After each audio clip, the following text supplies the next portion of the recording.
Pretty sad really, isn't it? Looking at a bunch of old white men trying to take over the world. It looks like we're under attack. If you're switched on to the agendas, the Agenda 21 and Agenda 30 and the Great Reset and all of these plans that a lot of these crazy people have got, very easy to think that we're under attack. We are under attack. When you actually look at it, we are under attack by people who are simply defending what they've already lost. They've already lost all of this sort of stuff. They've lost control of the media. If you're on the news, you used to have complete reign over people's minds up until very recently. Media has lost all respect, all credibility, and tech has provided mega alternatives to media. I'm the media now. You're the media. Joe Rogan is getting more viewers on his podcast in America than all of the news stations combined. They've completely lost control of the information. They've completely lost control of spirituality. It wasn't that long ago that the church had control of everything. What the Pope said, if the Pope said something, they'd burn someone at the stake. Spirituality was the be-all and end-all, and people listened.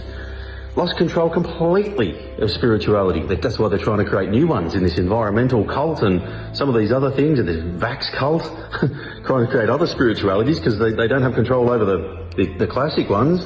Lost control of finance. I knew that they lost control of finance ages ago. A, their system's shit, and B, there's multiple alternative finances already exist. Bitcoin is the cryptocurrency that we can spend on whatever we want right now. If you ring up someone and want to buy a car, and you ask them whether they take Bitcoin, if they say yes, then Bitcoin's worth the price of the car.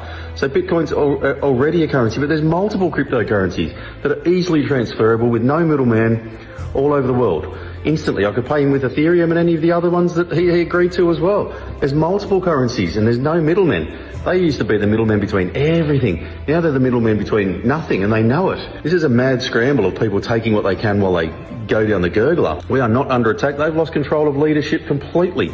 Even some of those old communist leaders from World War II and those other names that I can't mention, otherwise I might get censored. At least they had buy-in. At least they had following. That crazy guy in World War II from Germany, at least people were following him. Everybody hates the world leaders right now. They're not leading anybody. You can't lead nobody. They've completely lost control of all of this. All of the wars. People used to believe in the wars. People couldn't wait to go and defend their country and die for it. Up until Vietnam and all of those wars previous to that were very questionable as well if you look into the history of them, but they'd never seen that before. People were protesting in all over the world, in Australia and America, against Vietnamese war with due cause, obviously. They started that war over a battleship or whatever it was that got bombed. Never even happened. Never even happened.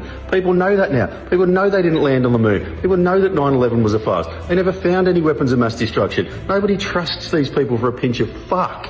It's not working. None of their psyops are working. It's great. How sad. How sad are these people? Instead of showing great leadership and taking humanity forward, what's their answer? Misinformation bills. Disinformation. That's all they got. Stop people talking. In this day and age, when we've got each other in the palm of our hands. How sad. How embarrassing. We're winning this. Keep your chin up.